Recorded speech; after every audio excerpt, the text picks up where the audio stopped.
ദേശാഭിമാനി മുഖപ്രസംഗം 2025 ജനുവരി 7.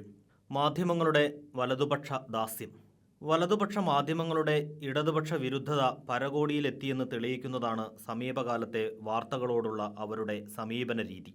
പരമ്പരാഗതമായുള്ള കമ്മ്യൂണിസ്റ്റ് വിരുദ്ധതയും കേരളത്തിൽ 8.5 വർഷമായി തുടരുന്ന ഇടതുപക്ഷ ഭരണത്തോടുള്ള ശത്രുതാ മനോഭാവവും ഒരുമിച്ചപ്പോൾ സമനില തെറ്റിയതുപോലെയാണ് പലപ്പോഴും വാർത്തകളുടെ അവതരണം. ജനങ്ങളെ ഇടതുപക്ഷത്തിനെതിരാക്കാൻ വാർത്തകളുടെ പർവ്വതീകരണവും തമസ്കരണവും എന്ന വിദ്യ മലയാള മാധ്യമങ്ങൾ അതിവിദഗ്ധമായി ഉപയോഗിക്കുകയാണ്.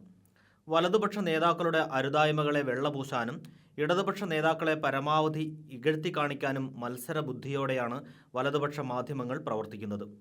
UDFും BJPയും ഉൾപ്പെടുന്ന വലതുപക്ഷത്തിന് നേരിയ പോറൽ പോലും ഏൽക്കാതിരിക്കാനുള്ള ഇവരുടെ സൂക്ഷ്മത അപാരമാണ്. കൊലപാതകമായാലും അഴിമതിയായാലും മറ്റേത് നിയമവിരുദ്ധ പ്രവർത്തനമായാലും ഇടതുപക്ഷവുമായോ പ്രത്യേകിച്ച് CPIMുമായോ വിദൂര ബന്ധമുള്ളവർ ഉൾപ്പെട്ടിട്ടുണ്ടെങ്കിൽ അത് ദിവസങ്ങളോളം ആഘോഷിക്കുന്ന വാർത്തയായിരിക്കും. അതേസമയം പ്രതികൾ UDFിൻ്റെയോ BJPയുടെയോ നേതാക്കന്മാർ തന്നെയാണെങ്കിലും വാർത്ത തമസ്കരിക്കാനോ വായനക്കാരുടെ ശ്രദ്ധയിൽപ്പെടാത്ത വിധം കൊടുക്കാനോ കാണിക്കുന്ന വിരുതിൽ നിന്ന് ഇവരുടെ ഇരട്ടത്താപ്പ് എളുപ്പത്തിൽ മനസ്സിലാക്കാം. ഇതിന് ഉദാഹരണങ്ങൾ നിരവധിയാണ്. കൊലപാതകം ഏതായാലും അരുതാത്തതും അപലപനീയവുമാണ്. മനുഷ്യരെ കായികമായി നേരിട്ട് അവരുടെ ജീവൻ കവർന്നിട്ടല്ല രാഷ്ട്രീയ പ്രവർത്തനം നടത്തേണ്ടത് എന്നതിൽ തർക്കമില്ല. ഇന്ത്യയിലാകെ അരങ്ങേറുന്ന രാഷ്ട്രീയ കൊലപാതകങ്ങൾക്ക് അറുതി വരുത്തേണ്ടതുമാണ്. കമ്മ്യൂണിസ്റ്റുകാർ കൊല്ലപ്പെടേണ്ടവരാണെന്ന ബോധമാണ് വലതുപക്ഷ മാധ്യമങ്ങളെ നയിക്കുന്നത്. വലതുപക്ഷത്തുള്ള ആരെങ്കിലുമാണ് മരിക്കുന്നതെങ്കിൽ പ്രധാന വാർത്ത മാത്രമല്ല, ദിവസങ്ങൾ നീളുന്ന കണ്ണീർ കഥകളാണ് മെനയുന്നത്. കമ്മ്യൂണിസ്റ്റുകാരാണെങ്കിൽ അവർക്ക് അച്ഛനമ്മമാരോ കുടുംബാംഗങ്ങളോ ഉണ്ടോ എന്ന് പോലും നിശ്ചയമുണ്ടാകില്ല. കഴിഞ്ഞ ദിവസങ്ങളിലുണ്ടായ സംഭവങ്ങൾ പരിശോധിച്ചാൽ തന്നെ ഈ ഇരട്ടത്താപ്പ് വ്യക്തമാകും. പെരിയയിൽ 2 യുവാക്കൾ കൊല്ലപ്പെട്ട കേസിൽ CPIMന് ബന്ധമില്ലെന്ന് തുടക്കത്തിലെ വ്യക്തമാക്കിയതാണ്. പ്രധാന പ്രതിയെ പാർട്ടിയിൽ നിന്ന് പുറത്താക്കുകയും ചെയ്തു. എന്നാൽ CPIM ആസൂത്രണം ചെയ്ത കൊലയെന്നാണ് വലതുപക്ഷ മാധ്യമങ്ങളുടെ തുടർച്ചയായ പ്രചാരണം. CBI കള്ളസാക്ഷികളെ ഉണ്ടാക്കി നേതാക്കളെ പ്രതികളാക്കിയെങ്കിലും വധത്തിലോ ഗൂഢാലോചനയിലോ ഏതെങ്കിലും നേതാവിന് പങ്കുള്ളതായി കോടതി കണ്ടെത്തിയിട്ടില്ല. കള്ളസാക്ഷികളുടെ മൊഴിയുടെ ബലത്തിൽ പോലീസിന്റെ ജോലി തടസ്സപ്പെടുത്തിയെന്ന കുറ്റം മാത്രമാണ് കോടതി ചുമത്തിയത്. എന്നാൽ മനോരമ, മാതൃഭൂമി അടക്കമുള്ള പത്രങ്ങളും ചാനലുകളും നൽകിയ വാർത്ത ഇവരെ കൊലക്കുറ്റത്തിന് ശിക്ഷിച്ചുവെന്നാണ്. സത്യവിരുദ്ധ വാർത്ത കൊടുത്ത് ജനങ്ങളെ തെറ്റിദ്ധരിപ്പിച്ചവർ കൊലപാതകം നടന്നത് എന്തിനാണെന്ന് എവിടെയും പറയുന്നുമില്ല.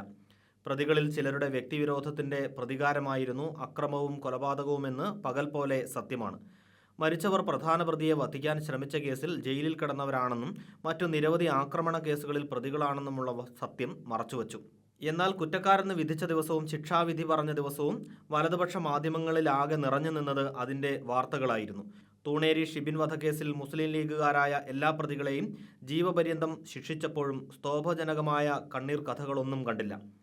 ഇടുക്കി പൈനാവ് എഞ്ചിനീയറിംഗ് കോളേജ് വിദ്യാർത്ഥി ധീരജിനെ ഒറ്റക്കുത്തിനു കൊന്ന പ്രതിയെ വിശുദ്ധനാക്കിയ കോൺഗ്രസ് നേതാക്കളുടെ വാഴ്ത്തുപാട്ടുകൾ കുറ്റപ്പെടുത്തലില്ലാതെ മാധ്യമങ്ങൾ കൊടുത്തു. വയനാട് DCC ട്രഷററും മകനും കോൺഗ്രസ് നേതാക്കളുടെ ചതിക്കിരയായി ആത്മഹത്യ ചെയ്ത സംഭവം മൂടിവെക്കാൻ മാധ്യമങ്ങളുടെ ശ്രമം ജുഗുപ്സാവഹമാണ്. ഇങ്ങനെ എണ്ണി എണ്ണി പറയാൻ ഒരുപാട് സംഭവങ്ങളുണ്ട്. ഏറ്റവും ഒടുവിൽ PV അൻവർ MLA വെളുപ്പിക്കാൻ മാധ്യമങ്ങൾ കാണിക്കുന്ന ഉത്സാഹം ഇരട്ടത്താപ്പിൻ്റെ വലിയൊരു ഉദാഹരണമാണ്.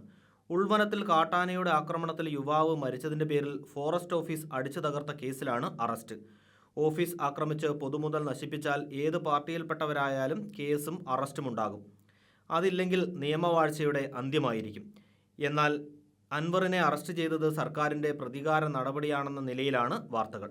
സംഭവത്തെ വർഗീയവൽക്കരിക്കാനുള്ള ശ്രമവും മാധ്യമങ്ങൾ കണ്ടില്ല. സർക്കാരിനെയും മുഖ്യമന്ത്രിയെയും അപകീർത്തിപ്പെടുത്താൻ കിട്ടിയ അവസരമെന്ന ചിന്തയാണ് ഇവരെ നയിക്കുന്നത്. നിഷ്പക്ഷ മാധ്യമപ്രവർത്തനമെന്ന മുഖംമൂടിയിട്ട് നടത്തുന്ന ഇടതുപക്ഷ വിരുദ്ധ രാഷ്ട്രീയ പ്രവർത്തനം തിരിച്ചറിയാൻ ശേഷിയുള്ളവരാണ് ജനങ്ങളെന്ന് മനസ്സിലാക്കുന്നത് അവർക്ക് നല്ലതായിരിക്കും.